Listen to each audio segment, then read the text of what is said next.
ಓಂ ಸದ್ಗುರುನಾಥ ಶರಣಂ ಜಯ ಜಯ. ಓಂ ಸಚ್ಚಿದಾನಂದ ಶರಣಂ ಜಯ ಜಯ. ಎಲ್ಲರಿಗೂ ನನ್ನ ನಮಸ್ಕಾರಗಳು. ಜ್ಞಾನೇಶ್ವರಿ ಗೀತಾಮೃತ ಇದರಲ್ಲಿ ಈಗ ಅರ್ಜುನನಿಗೆ ಕೃಷ್ಣ ಪರಮಾತ್ಮನು ಜ್ಞಾನದ ಉಪದೇಶವನ್ನು ಮಾಡ್ತಾ ಇದ್ದ. ಅನೇಕ ಜ್ಞಾನದ ವಿಚಾರವಾಗಿ ಅರ್ಜುನನಿಗೆ ಉಪದೇಶವನ್ನು ತಿಳಿಸ್ತಾ ಇದ್ದು, ಈ ಕುಂಭಕ ಪ್ರಾಣಾಯಾಮದ ಬಗ್ಗೆ ಅತಿ ಹೆಚ್ಚಿನ ವಿಸ್ತಾರವಾದ ರೂಪವನ್ನು ಹೇಳ್ತಾ ಇದ್ದ. ಅರ್ಜುನ, ನಾನು ನಿನಗೆ ಇದರ ರಹಸ್ಯವನ್ನು ಹೇಳ್ತೀನಿ ಕೇಳು. ಆ ಯೋಗ ಯಾವುದು, ಅದನ್ನು ಮಾಡುವ ರೀತಿ ಯಾವುದು, ಮನಸ್ಸನ್ನು ಬ್ರಹ್ಮಾನಂದದಲ್ಲಿ ಲೀನ ಮಾಡುವ ಬಗೆ ಹೇಗೆ, ಇವುಗಳನ್ನೆಲ್ಲ ತಿಳಿಸ್ತಾ ಇದ್ದ. ಇಂದ್ರಿಯಾತೀತ ವಸ್ತುಗಳನ್ನು ಇಂದ್ರಿಯಗಳ ಮೂಲಕವೇ ಅನುಭವ ಮಾಡಿಸುವೆನು ಅಂತ ಇಲ್ಲಿ ಕೃಷ್ಣ ಹೇಳ್ತಾ ಇದ್ದಾನೆ.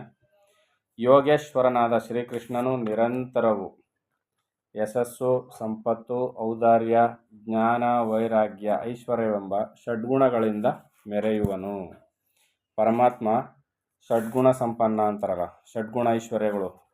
ಆ 6 ಗುಣಗಳು ಯಾವುವು ಅಂತ ಅಂದರೆ, ಯಶಸ್ಸು, ಯಾವಾಗಲೂ ಯಶಸ್ಸು ಪರಮಾತ್ಮನಿಗೆ, ಅಂದರೆ ಬ್ರಹ್ಮಜ್ಞಾನವನ್ನು ಪಡೆದಂಥವ್ರು ಯಾವಾಗಲೂ ಯಶಸ್ವಿಗಳಾಗಿರ್ತಾರೆ. ಸಂಪತ್ತು, ಔದಾರ್ಯ, ಜ್ಞಾನ, ವೈರಾಗ್ಯ, ಐಶ್ವರ್ಯವೆಂಬ ಷಡ್ಗುಣಗಳಿಂದ ಮೆರೆಯುವನು. ಪರಮಾತ್ಮನ ಷಡ್ಗುಣಗಳು ಯಾವುವು? ಇದಿಷ್ಟು. ಇದನ್ನು ಚೆನ್ನಾಗಿ ನೆನ್ಪಿಟ್ಕೋಬೇಕು. ಅಲ್ಲಿ ಪದೇ ಪದೇ ಎಲ್ಲೂ ಸಿಗೋದಿಲ್ಲ ಈ ವಿಚಾರಗಳು. ನಿರಂತರವು ಈ ವೈಭವಗಳಿಂದ ಇರುವವನನ್ನು ಭಗವಂತನೆನ್ನುವರು. ಭಗವಂತ ಯಾರು? ನಿರಂತರವು ಈ 6 ಗುಣಗಳು ಯಾವನಲ್ಲಿ ತುಂಬಿರ್ತಾವೋ ಅವನು ಭಗವಂತ. ಯಶಸ್ಸು, ಸಂಪತ್ತು, ಔದಾರ್ಯ, ಜ್ಞಾನ, ವೈರಾಗ್ಯ, ಐಶ್ವರ್ಯ, ಈ 6 ಗುಣಗಳು ಇರ್ತಕ್ಕಂಥವನು ಭಗವಂತ. ಇಂತಹ ದೇವನು ಅರ್ಜುನನಿಗೆ ಹೇಳಿದ ವಿಷಯವನ್ನು ಶ್ರದ್ಧೆಯಿಂದ ಕೇಳಿರೆಂದು ಜ್ಞಾನೇಶ್ವರರು ನುಡಿದರು. ಈ ರೀತಿಯಲ್ಲಿ ಅರ್ಜುನನಿಗೆ ಕೃಷ್ಣನು ಹೇಳ್ತಾ ಇದ್ದಾನೆ. ಇಂಥ ಜ್ಞಾನದ ವಿಚಾರವನ್ನು ನಾವು ಈಗ ನೋಡೋಣ. ಹೇ ಅರ್ಜುನ, ಸನ್ಯಾಸಿ ಮತ್ತು ಯೋಗಿಗಳೆಂಬ ಶಬ್ದಗಳು ಎರಡಿದ್ದರೂ ಒಂದೇ ಅರ್ಥವಾಗುವುದು. ಕೃಷ್ಣ ಏನು ಹೇಳ್ತಾ ಇದ್ದಾನೆ? ಸನ್ಯಾಸ ಮತ್ತು ಯೋಗ. ಸನ್ಯಾಸಿ ಅಂದರೂ ಒಂದೇ, ಯೋಗಿ ಅಂದರೂ ಒಂದೇ. ಎರಡೂ ಶಬ್ದಗಳು ಎರಡಿದೆ, ಆದರೆ ಅದು ಒಂದೇ ಅರ್ಥವನ್ನು ಕೊಡುತ್ತೆ. ಅಂದರೆ ನಿಜತ್ವ ಒಂದೇ ಆಗಿದ್ದರೂ 2 ಶಬ್ದಗಳು ಆರೋಪವಾಗಿವೆ.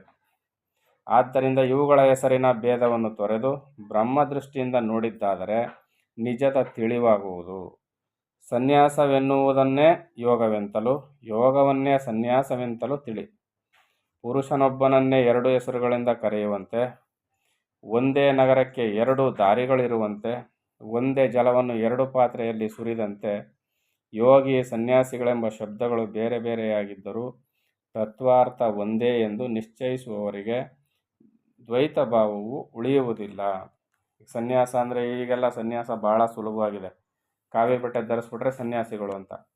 ಆದರೆ ಇಲ್ಲಿ ಯೋಗಿ ಮತ್ತು ಸನ್ಯಾಸಿ 2 ಪದಗಳು ಬಹಳ ಉತ್ಕೃಷ್ಟವಾದ ಗುಣಮಟ್ಟದವು.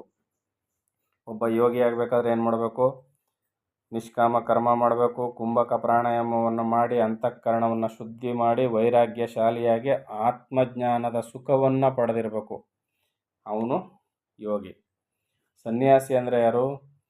ಜಗತ್ತಿನ ಸರ್ವ ಸುಖಗಳನ್ನು ಇಂದ್ರಿಯಗಳ ಮೂಲಕ ಅನುಭವಿಸ್ತಕ್ಕಂಥ ವಿಷಯ ವಸ್ತುಗಳ ಎಲ್ಲ ಸುಖಗಳನ್ನು ತ್ಯಾಗ ಮಾಡಿ ಪರಮಾತ್ಮನಲ್ಲಿಯೇ ನೆಲೆ ನಿಂತಿರಬೇಕು ಮನಸ್ಸು. ಅವನು. ಇಬ್ಬರೂ ಒಂದೇ.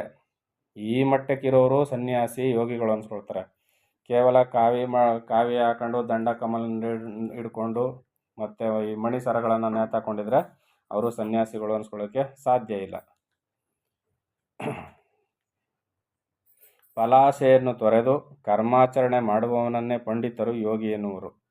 ಹೇ ಅರ್ಜುನ, ನೋಡು, ಪೃಥ್ವಿಯು ತನ್ನಲ್ಲಿ ಪರಿಮಳವಾದ ಪುಷ್ಪಗಳನ್ನು, ಲತೆಗಳನ್ನು, ಮರಗಳನ್ನು, ದಿವ್ಯ ಔಷಧಿಗಳನ್ನು, ಹಣ್ಣು ಹಂಪಲು ಅವುಗಳನ್ನು, ಅಪಾರವಾದ ರತ್ನಗಳನ್ನು, ಪರಿಪರಿಯ ಸುಖ ಸಾಧನಗಳನ್ನು ಸೃಷ್ಟಿಸಿದೆನೆಂಬ ಅಭಿಮಾನವಾಗಲಿ ವಸ್ತುಗಳ ಮೇಲಣ ಇಚ್ಛೆಯಾಗಲಿ ಹುಟ್ಟಿರಲಾರದು. ಭೂಮಿಯಲ್ಲಿ ಇಷ್ಟೆಲ್ಲ ಅನರ್ಘ್ಯ ರತ್ನಗಳು ತುಂಬಿಕೊಂಡಿದೆ. ಆದರೆ ಭೂಮಿ ಇವೆಲ್ಲವೂ ನನ್ನಲ್ಲಿ ತುಂಬಿಕೊಂಡಿದೆ ಅನ್ನೋ ಅಭಿಮಾನವೂ ಇಲ್ಲ. ಇವೆಲ್ಲ ನನಗೇ ಬೇಕು ಅನ್ನೋ ಇಚ್ಛೆನೂ ಇಲ್ಲ. ವಸ್ತುಗಳ ಮೇಲಣ ಇಚ್ಛೆಯಾಗಲಿ ಹುಟ್ಟಲಾರದು.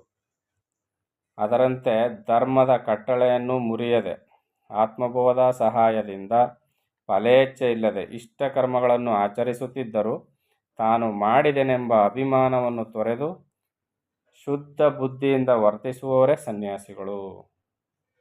ಗೊತ್ತಾಗ್ತಿದಲ್ವಾ?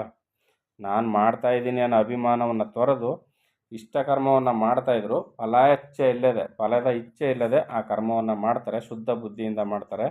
ಅಂಥವರು ಸನ್ಯಾಸಿಗಳು ಅನಿಸ್ಕೊಳ್ತಾರೆ. ಅವರನ್ನೇ ಯೋಗಿಗಳೆಂದು ದೃಢವಾಗಿ ನಿಶ್ಚಯಿಸು. ಹೇ ಅರ್ಜುನ, ಈ ರೀತಿ ತತ್ವವನ್ನು ಅರಿಯದವರು ಕರ್ಮಗಳನ್ನು ಬಂಧಕವೆನ್ನುತ್ತಾ ಪ್ರಾಸಂಗಿಕವಾದ ಕರ್ಮವನ್ನು ತೊರೆಯುವರು.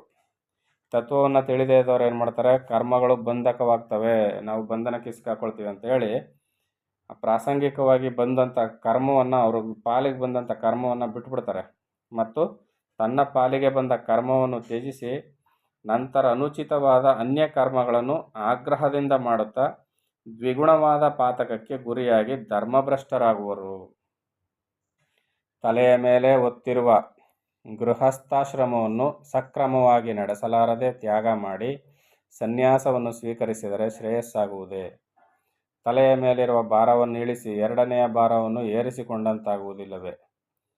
ಶ್ರೌತ, ಸ್ಮಾರ್ತ, ಅಗ್ನಿಹೋತ್ರಾದಿ ನಿತ್ಯ ಕರ್ಮಗಳನ್ನು ಮರ್ಯಾದೆ ಕೆಡದಂತೆ ವಿಧಿಯಿಂದ ಆಚರಿಸುವವನು ಅಂಜುವುದೇಕೆ? ಆಗ ಸಹಜವಾದ ಯೋಗ ಸುಖವು ಸೋತು ನಿನ್ನ ಕಾಲಿನ ಬಳಿಗೆ ಓಡಿ ಬರುವುದು. ಈ ರೀತಿಯಲ್ಲಿ ಅರ್ಜುನನಿಗೆ ಕೃಷ್ಣನ ಉಪದೇಶವನ್ನು ಮುಂದುವರಿಸ್ತಾ ಇದ್ದಾನೆ. ಹೇ ಅರ್ಜುನ, ಶಾಸ್ತ್ರಗಳೆಲ್ಲ ಯೋಗಿಯೇ ಸನ್ಯಾಸಿ ಎಂದು ಆರ್ಭಟದಿಂದ ಹೇಳುತ್ತಾ ಧ್ವಜವನ್ನು ಏರಿಸಿವೆ. ಸಂಕಲ್ಪ ವಿಕಲ್ಪಾದಿಗಳು ಒಂದೂ ಮನಸ್ಸಿಗೆ ಬಾರದಂತೆ ತ್ಯಾಗ ಮಾಡಿ ಬ್ರಹ್ಮಸ್ವರೂಪವನ್ನು ಅನುಭವಿಸುವುದೇ ಯೋಗ ಸಾರವು. ಬ್ರಹ್ಮಸ್ವರೂಪವನ್ನು, ಅದರ ಸಾರವನ್ನು ಅನುಭವಿಸೋದಕ್ಕೋಸ್ಕರನೇ ಇಷ್ಟೆಲ್ಲ ಸಾಧನೆಗಳನ್ನ ಮಾಡಬೇಕು, ಇಷ್ಟೆಲ್ಲ ವಿಚಾರಗಳನ್ನ ಕೇಳಬೇಕು. ಆಗ ಅವನು ಯೋಗಿ ಆಗ್ತಾನೆ. ಅಯೋಗಿ ಆದವನು ಸಹಜವಾಗಿಯೇ ಸನ್ಯಾಸಿಯೂ ಕೂಡ ಆಗಿರ್ತಾನೆ. ಎಲ್ಲವನ್ನು ನ್ಯಾಸ ಮಾಡಿರ್ತಾನೆ. ಸನ್ಯಾಸ ಅಂದ್ರೇನು? ಎಲ್ಲವನ್ನು ನ್ಯಾಸ ಮಾಡೋದು, ಬಿಟ್ಟುಬಿಡೋದು. ಯಾವುದನ್ನು? ಪ್ರಾಪಂಚಿಕ ಸುಖಭೋಗಗಳ ಸುಖವನ್ನು ತ್ಯಾಗ ಮಾಡಿರ್ತಾನೆ ಮತ್ತು ಅದರ ಮೇಲಿನ ಅಭಿಮಾನವನ್ನು ಕೂಡ ತೋರದಿರ್ತಾನೆ. ಅವನು ಯೋಗಿ, ಅವನು ಸನ್ಯಾಸಿ, ಎರಡೂ ಒಬ್ಬನೇ ಆಗಿರ್ತಾನೆ. ಹೇ ಅರ್ಜುನ, ಯೋಗವೆನ್ನುವ ಪರ್ವತದ ಶಿಖರಕ್ಕೆ ಹತ್ತುವಾಗ ಕರ್ಮವೆನ್ನುವ ಮೆಟ್ಟಿಲನ್ನು ಮರೆಯಬಾರದು. ಯೋಗ ಎನ್ನುವುದು ಪರ್ವತ ಶಿಖರ ತುತ್ತ ತುದಿ. ಆದರೆ ಆ ತುತ್ತ ತುದಿಗೆ ನಾವೇನು ಹಾರ್ಕೊಂಡು ಹೋಗಿ ಕೂತ್ಕೊಳ್ಳೋಕ್ಕಾಗುತ್ತಾ? ಮೆಟ್ಟಿಲುಗಳ ಮೇಲೆ ಹೋಗಬೇಕು. ಅದೇ ರೀತಿಯಲ್ಲಿ ಹತ್ತುವಾಗ ಕರ್ಮ ಎನ್ನುವುದು ಮೆಟ್ಟಿಲು. ಈ ಕರ್ಮಗಳನ್ನು ಮಾಡ್ತಾನೆ, ನಿಷ್ಕಾಮ ಕರ್ಮವನ್ನು ಮಾಡ್ತಾನೆ ಆ ಜ್ಞಾನದ ಮೆಟ್ಟಿಲನ್ನು ಹತ್ತಲಿಕ್ಕೆ ಸಾಧ್ಯ. ಈ ರೀತಿ ಕರ್ಮ ಮಾರ್ಗದಲ್ಲಿ ಸಂಚರಿಸುವಾಗ ಪರ್ವತದ ಬುಡದಲ್ಲಿ ಯಮ ನಿಯಮಗಳು ಗೋಚರಕ್ಕೆ ಬರುತ್ತವೆ. ಗುಡ್ಡದ ಮೇಲಕ್ಕೆ ಹತ್ತುವಾಗ ಆಸನವಿರುವುದು. ಮುಂದಕ್ಕೆ ಕಾಲ್ನಡಿಗೆಯಲ್ಲಿ ನಡೆಯುವಾಗ ಪ್ರಾಣಾಯಾಮವೂ ಬರುವುದು. ಯಾವ್ಯಾವ ರೀತಿಯಲ್ಲಿ ಸಾಧನ ಮಜಲುಗಳು ಬರ್ತವೆ ಅಂತ. ಮುಂದೆ ಮಧ್ಯ ಮಾರ್ಗದಲ್ಲಿ ಪ್ರತ್ಯಾಹಾರವಿರುವುದು. ಅಲ್ಲಿಂದ ಮುಂದೆ ಹೋಗುವಾಗ ಬುದ್ಧಿ ಎಂಬ ಪಾದವು ಊರಲಾರದೆ ಜಾರುವುದು. ಆಗ ನಡುದಾರಿಯನ್ನು ದಾಟುವುದಕ್ಕೆ ಮನಸ್ಸಿನಲ್ಲಿ ವ್ಯಾಕುಲಿಸುತ್ತಾ ಜಾರಿದರೆ ಅರೆಗಳಿಗೆಯಲ್ಲಿ ಭಯಂಕರ ಹಳ್ಳದಲ್ಲಿ ಬೀಳುವರು. ಅನೇಕ ಹಠಯೋಗಿಗಳು ಸಹ ಪ್ರತಿಜ್ಞೆ ಮಾಡುತ್ತಾ ಯೋಗ ತತ್ಪರರಾದರೂ ಸಾಧಿಸಲಾರದೆ ಬೀಳುವರು. ಹೇ ಅರ್ಜುನ, ಅಭ್ಯಾಸ ಬಲದಿಂದ ಪ್ರತ್ಯಾಹಾರವೆಂಬ ಕಠಿಣವಾದ ದುರ್ಗದಲ್ಲಿ ಮೆಲ್ಲನೆ ನಡೆಯಬೇಕು. ಆಗ ವೈರಾಗ್ಯದ ಆಶ್ರಯದಿಂದ ಮೆಲ್ಲನೆ ಹತ್ತುತ್ತಾ ಧ್ಯಾನದ ಸಮೀಪವನ್ನು ಸೇರುವರು. ಆಗ ವಾಯುವೆಂಬ ಕುದುರೆಯನ್ನು ಹತ್ತಿ ಚಿತ್ತವನ್ನು ಸ್ಥಿರಪಡಿಸಿಕೊಂಡು ಮಾರ್ಗವನ್ನು ಅತಿಕ್ರಮಿಸುತ್ತಾ ಕಡೆಯಲ್ಲಿ ಧಾರಣವೆಂಬ ಸಮಭೂಮಿಯನ್ನು ಸೇರುವರು. ಆಗ ಸರಳ ಮಾರ್ಗದಲ್ಲಿ ಮುಂದುವರಿಯುವಾಗ ಸಾಧನವೆಂಬ ದ್ವೈತವು ಬಿದ್ದು ಹೋಗುವುದು. ಅಲ್ಲಿ ಸೇರಿದವನಿಗೆ ಮಾರ್ಗವು ಸಮಾಪ್ತಿಯಾಗುವುದರಿಂದ ಪ್ರವೃತ್ತಿಯ ಲಾಲಸೆಯು ನಾಶವಾಗುವುದು. ಮುಂದಕ್ಕೆ ನಡೆಯಬೇಕಾದ ಕೆಲಸವೂ ಇರುವುದಿಲ್ಲ. ಆತನು ಹಿಂದಿನ ಮಾರ್ಗವನ್ನು ಮರೆಯಲು ಅದೇ ಸಮಾಧಿಯಾಗುವುದು. ಹೇ ಅರ್ಜುನ, ಯೋಗಾರೂಢನಾದವನು ಈ ರೀತಿ ಸಂಶಯವಿಲ್ಲದೆ ಪೂರ್ಣ ಬ್ರಹ್ಮವನ್ನು ಸೇರುವನು. ಈಗ ಅಂತಹ ಪುರುಷನ ಲಕ್ಷಣವನ್ನು ಹೇಳುವೆನು ಕೇಳು. ಕೃಷ್ಣ ಇಲ್ಲಿ ಯೋಗ ಸಾಧನೆಯನ್ನು ಬಹಳ ಮಾರ್ಮಿಕವಾಗಿ, ಬಹಳ ಚಿಕ್ಕದಾಗಿ ತಿಳಿಸ್ಬಿಟ್ಟ. ಯಮ ನಿಯಮ, ಆಸನ, ಪ್ರಾಣಾಯಾಮ, ಪ್ರತ್ಯಾಹಾರ, ಧ್ಯಾನ, ಧಾರಣ, ಸಮಾಧಿ, ಅಷ್ಟಾಂಗ ಯೋಗಗಳನ್ನ ತಿಳಿಸ್ಬಿಟ್ಟ. ಆದರೆ ಇದು ನಿಯಮಬದ್ಧವಾಗಿ ಮಾಡುವಾಗ ಏನೆಲ್ಲ ವೈಪರೀತ್ಯಗಳು ಬರ್ತದೆ ಅಂತ ಅಂದರೆ, ಈ ಪ್ರಾಣಾಯಾಮದ ಅಭ್ಯಾಸವನ್ನು ಮಾಡಬೇಕಾದ್ರೆ ಸಾತ್ವಿಕ ಆಹಾರವನ್ನು ಅಳವಡಿಸ್ಕೊಳ್ಬೇಕು, ಅದರಲ್ಲಿಯೂ ಮಿತಾಹಾರವನ್ನು ತೆಗೆದುಕೊಳ್ಬೇಕು, ಕಟ್ಟುನಿಟ್ಟಾದ ನಿಯಮವನ್ನು ಆಚರಿಸಬೇಕು. ಸಾಧನೆ ಮಾಡಬೇಕಾದ್ರೆ ಬಹಳ ಶರೀರದಲ್ಲಿ ಅನೇಕ ವ್ಯತ್ಯಾಸಗಳಾಗುತ್ತೆ. ಆ ವ್ಯತ್ಯಾಸಗಳಿಗೆ ತಕ್ಕಂತೆ ದಿನನಿತ್ಯ ಚರ್ಯೆಯನ್ನು ನಾವು ಬದಲಾಯಿಸ್ಕೊಳ್ತಾ ಹೋಗಬೇಕು. ಸರಿಯಾಗಿ ತಿಳಿದಂಥ ಸದ್ಗುರುವಿನ ಮಾರ್ಗದರ್ಶನದಲ್ಲಿಯೇ ಈ ಪ್ರಾಣಾಯಾಮವನ್ನು ಅಭ್ಯಾಸ ಮಾಡಬೇಕು. ಆಗ ಕೃಷ್ಣ ಹೇಳಿದಂತೆ ಈ ಎಲ್ಲವನ್ನು ಸಾಧಿಸಲಿಕ್ಕೆ ಸಾಧ್ಯ. ಪ್ರತ್ಯಾಹಾರವನ್ನು ಮಾಡಿ ಧ್ಯಾನ ಧಾರಣ ಸಮಾಧಿ ಸ್ಥಿತಿಗೆ ಇರಬೇಕಾದ್ರೆ ಭಾಳ ಕಷ್ಟದ ಕೆಲಸ. 7,000 ಎಣಿಕೆಗಳನ್ನ ಎಣಿಸೋವರೆಗೂ ಉಸಿರನ್ನು ತಡೆ ಹಿಡಿದು ಅನಂತರ ಉಸಿರನ್ನು ಯಾವ ಕ್ರಮದಲ್ಲಿ ಇಳಿಸ್ಬೇಕು ಅನ್ನೋದು ಪ್ರಾಣಾಯಾಮದ ಕುಂಭಕ ಪ್ರಾಣಾಯಾಮದ ಅಭ್ಯಾಸ ಕ್ರಮದಲ್ಲಿದೆ. 7,000 ಎಣಿಸೋವರೆಗೂ ಉಸಿರನ್ನು ತಡೆದಿರಬೇಕು. ಅದು ಪ್ರತ್ಯಾಹಾರ. ಅಂದರೆ ಆ ಮಟ್ಟಿಗೆ ಸಾಧನೆಯನ್ನು ಮಾಡಬೇಕಾದ್ರೆ ದಿನನಿತ್ಯದ ಅಭ್ಯಾಸ ಯಾವ ಕ್ರಮದಲ್ಲಿ ಸಾಗಿ ಬರಬೇಕು, ಯೋಗಿಯ ಸ್ಥಿತಿ ಏನಾಗಿರಬೇಕು ಅಂತ ನಾವು ಆಲೋಚನೆ ಮಾಡಿ ನೋಡಬೇಕು. ಅದರಿಂದ ಈ ಕುಂಭಕ ಪ್ರಾಣಾಯಾಮವನ್ನೇ ಮಾಡಿ ಸಾಧಿಸಬೇಕು ಅನ್ನೋ ಇಚ್ಛೆ ಯಾರಿಗಾದರೂ ಇದ್ದರೆ, ನಾನು ಈ ಹಿಂದೆಯೂ ಕೂಡ ಅನೇಕ ಬಾರಿ ಅಡ್ರೆಸ್ಸನ್ನು ಹೇಳ್ತಾ ಬಂದೆ. ನೀವು ಆ ಅಡ್ರೆಸ್ಗೆ ನೀವು ಹೋಗಿ ಸಂಪರ್ಕ ಮಾಡಿದ್ದೆ ಆದರೆ ಶ್ರೀ ಪರಮಹಂಸ ಸಚ್ಚಿದಾನಂದ ಯೋಗೀಶ್ವರ ಗುರುಗಳು, ಕೆಂಪಾಪುರ ಅಗ್ರಹಾರ, ಬಿನ್ನಿಪೇಟೆ ರೈಲ್ವೆ ಪ್ಯಾರಲಲ್ ಹತ್ರ ಕಡಪ ಸ್ವಾಮಿ ಮಠ ಅಂತ ಫೇಮಸ್ ಆಗಿದೆ. ಅಲ್ಲಿ ಅವರು ಗುರುಗಳು ಜೀವ ಸಮಾಧಿಯನ್ನು ಹೊಂದಿದ್ದಾರೆ. ಜೀವ ಬ್ರಹ್ಮೈಕ್ಯ ರಾಜಯೋಗ ಸಾರಾಮೃತ ಎಂಬ ಗ್ರಂಥವನ್ನು ಅವರು ಬರೆದಿದ್ದಾರೆ. ಅದರಲ್ಲಿ ಪೂರ್ತಿ ಈ ಯೋಗ ಸಾಧನೆಯನ್ನು ಸುಲಲಿತವಾಗಿ ಸರಳವಾಗಿ ಬರೆದಿಟ್ಟಿದ್ದಾರೆ.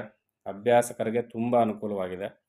ಅದನ್ನು ನೀವು ತಗೊಂಡು ಓದಿ ತಿಳಿದವರಿಂದ ಯೋಗಾಭ್ಯಾಸವನ್ನು ಮಾಡಿ ನಿಮ್ಮ ಸಾಧನೆಯನ್ನು ಪೂರ್ತಿ ಮಾಡ್ಕೊಳ್ಳಿ.